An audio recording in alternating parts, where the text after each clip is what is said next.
want to speak English better? Do you want to sound more natural? Do you want to understand native speakers clearly? Then try the shadowing technique. Hello, my friends, and welcome to today's English learning video. Today, I will teach you a simple, powerful method for improving your speaking, listening, and confidence. It is called shadowing. What is shadowing? Shadowing means you listen to a native speaker, then repeat the sentence immediately with the same rhythm, speed, and emotion. You become like their shadow. That is why we call it shadowing. This technique helps you speak clearly, pronounce naturally, listen better, and sound confident in conversations. In this video, I will tell you a meaningful, emotional story. While you watch, pause after each sentence and repeat it out loud. Copy the voice, copy the speed, copy the feeling. And before we begin, please like this video and subscribe to the channel for more English shadowing stories. Are you ready? Let's begin. My name is Ethan Brooks. I'm 18 years old. I live in Portland, Oregon. And for most of my life, I've been afraid of everything. I don't look afraid. On the outside, I look like a normal high school senior. A little tall, a little quiet, a little invisible. But inside, I'm a storm I never learned how to control. I'm afraid of crowds. I'm afraid of being wrong. I'm afraid of disappointing people. And most of all, I'm afraid of being seen. My dad works the night shift as a delivery driver. My mom works at a bakery. They're good people, hardworking, tired. But even though they love me, they don't really know me. Not the real me. Because the real me rarely talks. Not in class, not with friends, not even at home. But everything changed one cold night in December, a night I will never forget. It started after school. I stayed late to finish a project in the computer lab. When I walked outside, the sky was already dark. The wind was sharp. Snow was falling softly. I walked to the bus stop. The streets were empty. My breath turned white in the air. Then I saw it. The number 54 bus. My bus. But something felt different. Inside the bus, there were only 4 people. A woman in a red coat, a teenage boy with headphones, a man reading a newspaper, and an old man sitting at the very back. I stepped inside. The driver looked at me. His eyes were tired but kind. "Cold night," he said. "Yeah," I answered, and took a seat. The bus started moving.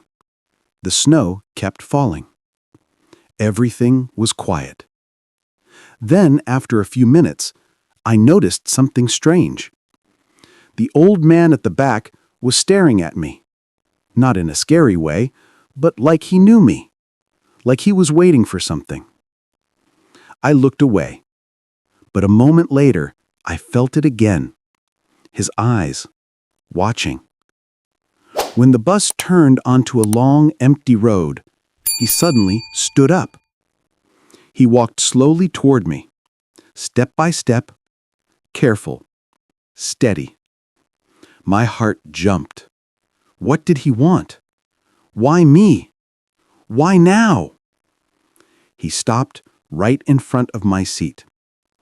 "Son," he said softly, "you look like someone carrying a heavy weight." I froze. I didn't know what to say. He looked at me with gentle eyes. "Can I tell you something?" he whispered. I nodded. He sat in the seat across from me. The bus hummed quietly. The lights flickered above us. "When I was your age," he said, "I wanted to be a musician.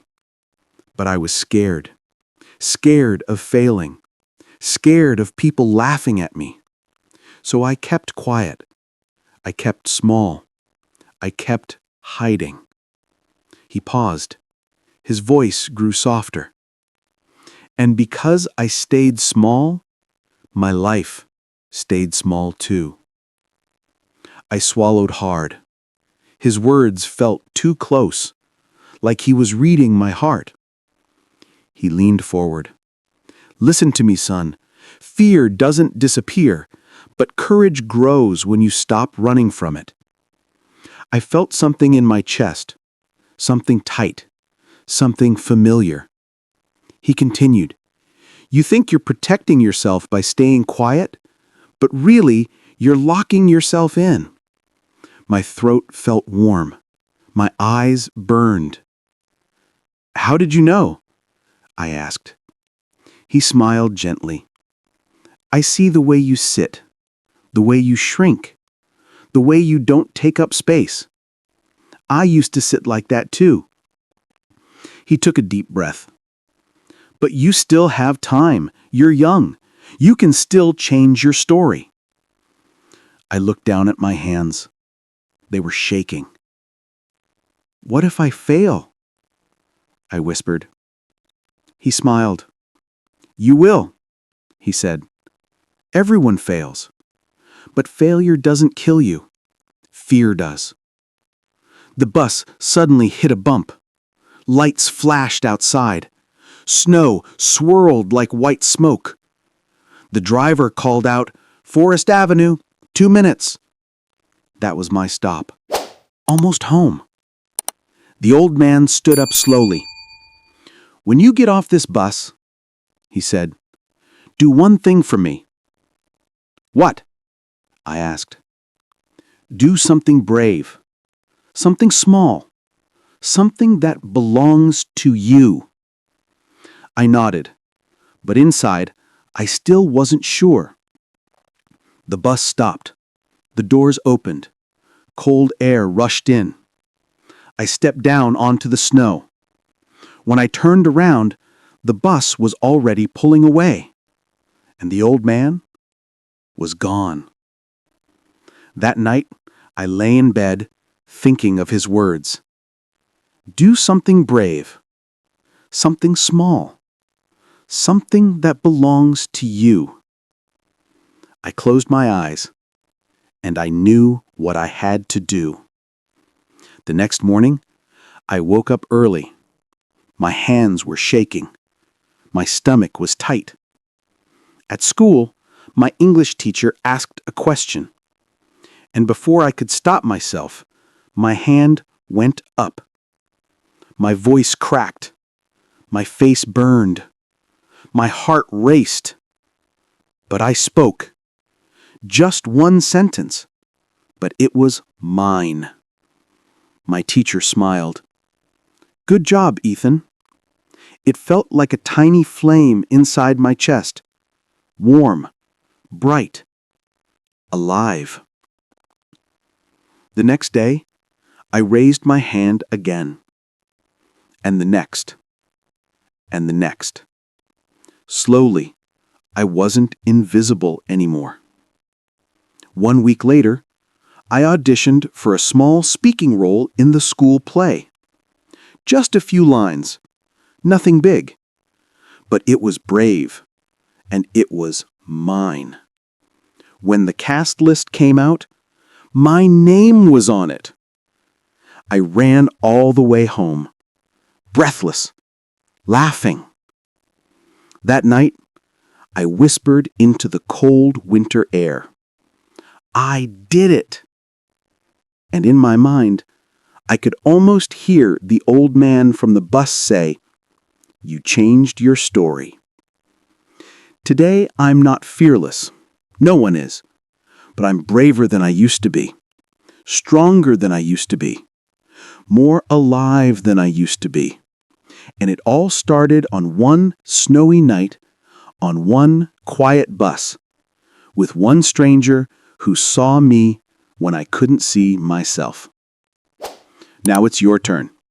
Play this video again. Pause after each sentence. Repeat the words out loud. Match the rhythm, match the speed, match the feeling. This is the shadowing technique. Use it every day. Even 10 minutes can change your English. If you enjoyed this story, please like this video, subscribe to the channel, and tell me in the comments, what small, brave thing will you do today? More shadowing stories are coming soon. See you next time.